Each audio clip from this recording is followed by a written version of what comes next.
But as an adult woman, as a mother, it was very important to me to not live in shame or hurt and just turn my pain into purpose. Why are you getting emotional? What are you feeling?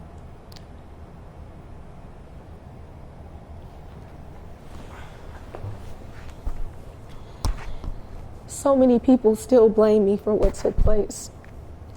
If you look at my 14-year-old picture, think about your daughter, your friend, your goddaughter, your niece, and put yourself in that person's shoes and understand that that's a lot of weight to carry at such a young age. But I'm here today. I'm alive and present. When you say people blame you, they're blaming you in 2026? I'm still getting death threats. I'm still being harassed. I'm still the R. Kelly girl who got urinated on. You know, there's no mercy in that, but I'm not trying to convince those people of otherwise. I'm just here to do the healing for people who have gone through similar situations as me. Why should people watch your book or read your book? They should read my book because it's my experience. You know, in our communities, we're taught to keep things like this private, or, you know, if something happens, just, you know, sweep it under the rug. It didn't go that way. Like, you don't want to shame your family or do this or that. But I want to bring awareness to molestation and pedophilia and just, you know, give people power to talk and speak up for themselves. I'm sorry you've had to go through this. Thank you. Thank you. But it's brave of you. Thank you. It really is. Thank you. Because somebody might see this and say, well, I didn't know that was, because somebody may not know that this is you now as an adult. Right. From that video. Right. When you say you're getting death threats, is this on social media or people? They're calling my family member's phone. How do you deal with that? I just am trying to do the proper thing with the authorities and just, you know, pass information along and just make sure me and my son remain safe. Hello, how you guys doing? Welcome to Juicy Leaks TV. I am your host, Gigi Medici, and in this video, we are talking to one of R. Kelly's victims. She's speaking out in Chicago. So I want you guys to listen. I want to know your thoughts. Please leave your comments below and enjoy. So what made you decide to write your book? It took a lot of thought. My son was the biggest reason I decided to write the book. You know, nobody is more qualified to speak on my experience more than I am. And I really wanted him to have the true narrative of what really took place. And it was the only true way I could reclaim my name, Rashona Landfair. When you say reclaim your name, what did you feel like your name had been up until the point of you coming out and identifying yourself as who we knew as a Jane Doe at the time? Right, the R. Kelly girl. There's so much more to me than what happened to me when I was 14 years old. I'm a mother, I'm a friend, I'm a coworker, I have a beautiful spirit. And in order for me to get my power back, I really had to set the record straight and step out of the shadows of Sean, the R. Kelly girl, and just truly become Rashona Landfair. Tell me about the first time you decided to put pen to paper to write those words and what that felt like for you. It was really hard. Growing up, everything that I went through was meant to be kept a secret.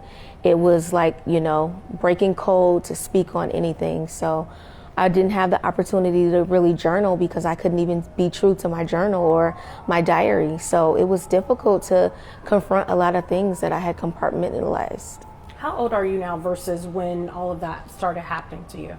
I'm 41 today, and at the time things started happening, I was 13. Do you still carry that?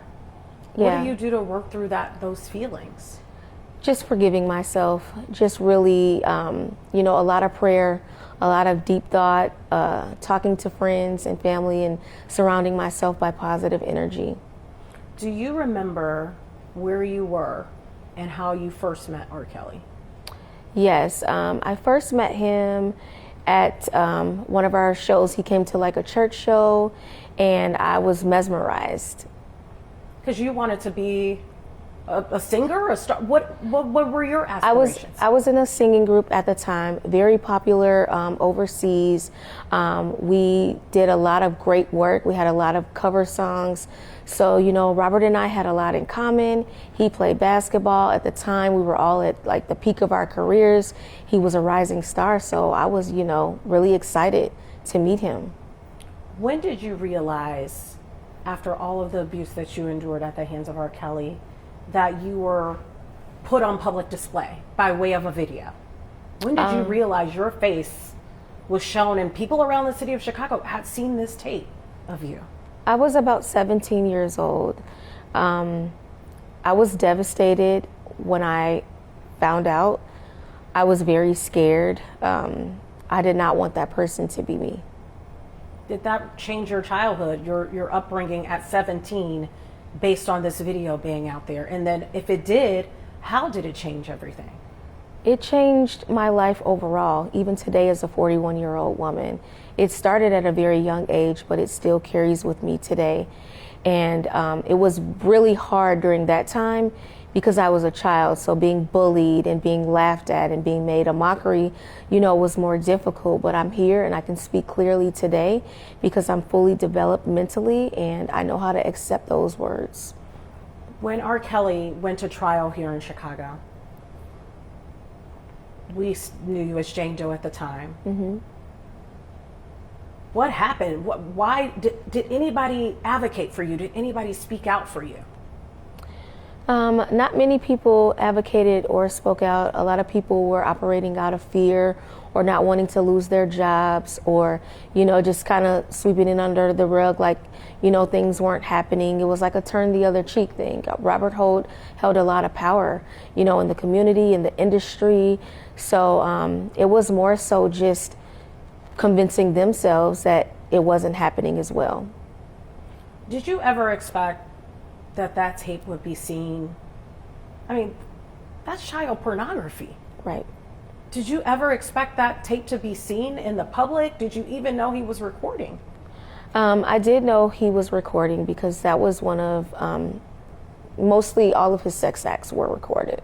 So yes, I did know. I didn't know exactly what was happening because it took a while to know that I was being fed champagne while that action was happening. And it took a really long time for me to view the tape because I never wanted to see what other people saw and the mockery they made of me. So when I finally did, I didn't even know that I was drinking at age 14 when those things were happening. The tape happens at 14. Yes. When do you watch it? I didn't watch it until I was an adult in court. I had to view the tape to identify myself and to be able to fully testify. And are we talking about the last court situation that R. Kelly had? Yes. What do you think today, knowing that R. Kelly is behind bars? I know he responded to your other interview that you did, and knowing that your book is out, what do you think? I hope he finally gets it. I hope he understands the masses of people that he hurt and the power that he took away, and he needs help. Do you think his music currently is, you still can hear it, you still can stream it? Do you think his music should be played? Because, you know, there's a whole debate in this world now, separating the artist from what they did. Do you think that that's a real thing? Can you separate the acts of an artist from the music? Well, they don't know that side of him. They didn't experience that side of him. I won't take his creativity away. I won't say that he's not a great artist. So I understand that people still love his music. They only have it from like the public view. They don't have it from, you know, behind the scenes.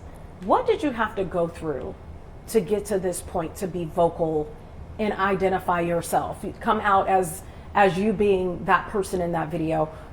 What kind of things did you go through? Did you have to move away? Did you have to go through therapy? How did you sort of, and I don't even know, can you really heal from something like that? I'm still healing. I'm still a work in progress, day by day. It took a lot of prayer. It took a lot of forgiveness of myself, the people around me, and just really confronting who I really was. Once I knew how to take the blame back for myself and understand I was 14 and this person was 18 years older than me, I no longer blamed myself. You know, when you become a mom and a parent, you see things differently, and there's no way that that should have happened to me. You know, I started reading your book. I couldn't read the whole thing because I just got it yesterday. But one thing that I noticed in the book, you talked about your family. You have family members who were working for R. Kelly. Your dad was an artist by way of playing instrument, and he played for R. Kelly. Your Aunt Sparkle, who has now come out basically saying, you know, she didn't groom you for R. Kelly. Why did you feel like that was important to, because I think I counted in your book, Sparkle's name is mentioned maybe over 100 times. What do you make of what she's come out and said as a result of your interview and your book coming out? I just wanted to be clear that I don't look at my Aunt Sparkle as grooming me for Robert. That is not my interpretation of what happened. She did advise me on certain things, but Robert groomed me, not her. And also, it's very complex. Her role in the entire situation. Everybody was focused on what they wanted and what they needed out of the situation. And I do appreciate the fact that she did reach out to authorities and she was on my behalf, but it's just a lot more complex than what was explained. Understood. What is your family dynamic now with everything that's happened in your family? Because you do outline some of the things that have happened in your family. What is that dynamic like for you? It's pretty segregated. You know, a lot of my family members are reaching out to me, saying how proud they are of me, how much they love me. We do have strong relationships, and they have apologized. And I've also had to apologize to them because it works both ways. Like, I was not perfect in the situation either. So we're all a work in progress, and I'm praying that this book brings complete healing to my family.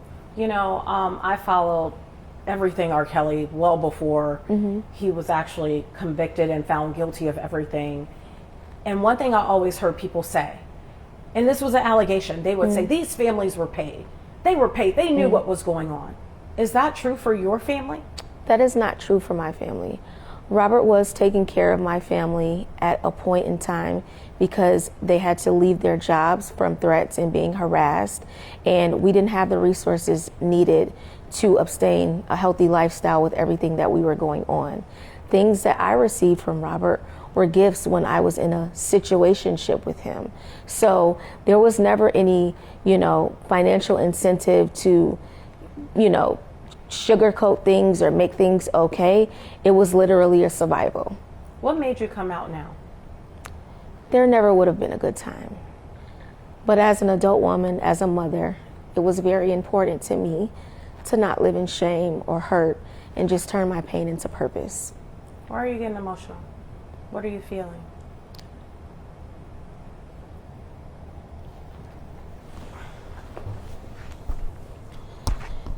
So many people still blame me for what took place. If you look at my 14-year-old picture, think about your daughter, your friend, your goddaughter, your niece, and put yourself in that person's shoes and understand that that's a lot of weight to carry at such a young age.